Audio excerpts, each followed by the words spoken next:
Film review, The Belle from Gaza, directed by Yolande Zauberman. Reviewed by Navid, Nikkhah, Azad. Do you know The Belle from Gaza? Is a question that French filmmaker Yolande Zauberman asks in her documentary The Belle from Gaza, wandering the streets of Tel Aviv, inquiring of trans individuals, both Arab and Israeli. The filmmaker, behind the lens, anxiously searches for a man, now a woman, who reportedly walked from Gaza to Tel Aviv and is now facing the threat of deportation back to Gaza, where she would likely be killed by her family. The Belle from Gaza premiered on May 17, the International Day Against Homophobia, Transphobia, and Biphobia, in the special screenings section of the 77th Cannes Film Festival. The film opens with a striking image of Talene Abu Hanna, winner of Miss Trans Israel, 2016, holding a microphone and singing "Run, Baby, Run," with fireworks reflecting in the sky behind her. This scene evokes a sense of lightness and liberation, acceptance and living in one's true identity as a woman. It encapsulates the desire and longing of all the trans individuals featured in the film, to escape to a place where they belong, where they can be themselves without danger. Through a 3-year-old photograph of 3 trans individuals, we traverse the city's streets in search of the Belle from Gaza. This quest allows Yolande Zauberman to engage with other trans people, hear their stories, and amplify their voices. However, the filmmaker explores a narrow scope without delving into the broader context. Contrary to my expectations, the film does not solely focus on the beauty from Gaza but uses it as a pretext to highlight the plight of Arab trans individuals who have fled to Israel, living illegally and facing numerous dangers.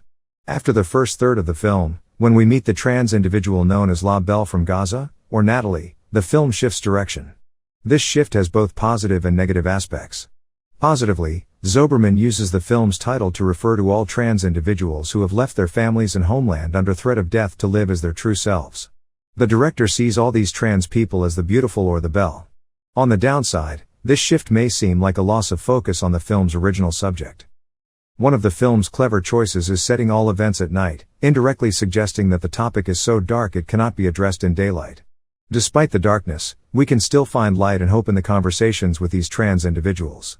Another point is that the acceptance of trans people is still not universal, and in many parts of the world, including Israel, transphobia and violence against them persist. The trans individuals in the film appear as shadows in Tel Aviv's nightlife. Their lives exist only at night, illuminated by dim streetlights and passing cars when the city is deeply asleep. Visually, some scenes in the film are stunning, such as those in trans cabarets or the dance sequences featuring Talene Abu Hanna or Natalie, La Belle from Gaza. The editing and sound design are also impactful in certain scenes. I don't consider the film to be political, and aside from the name Gaza in the title, Tel Aviv as the setting, and a few brief stories by the trans individuals, the film doesn't explicitly address political themes. However, the impact of political issues on the film's context cannot be ignored. A prominent issue raised by the trans individuals themselves is the rejection by their families, who are often the ones threatening their lives.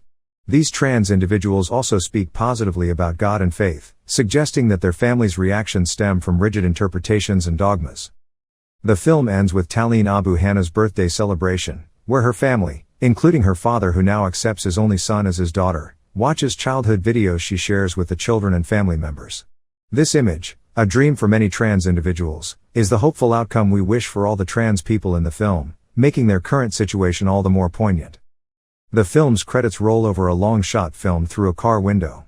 There is no sound, as if the director is telling us that nothing can be said about this tragic, terrifying, and sad situation.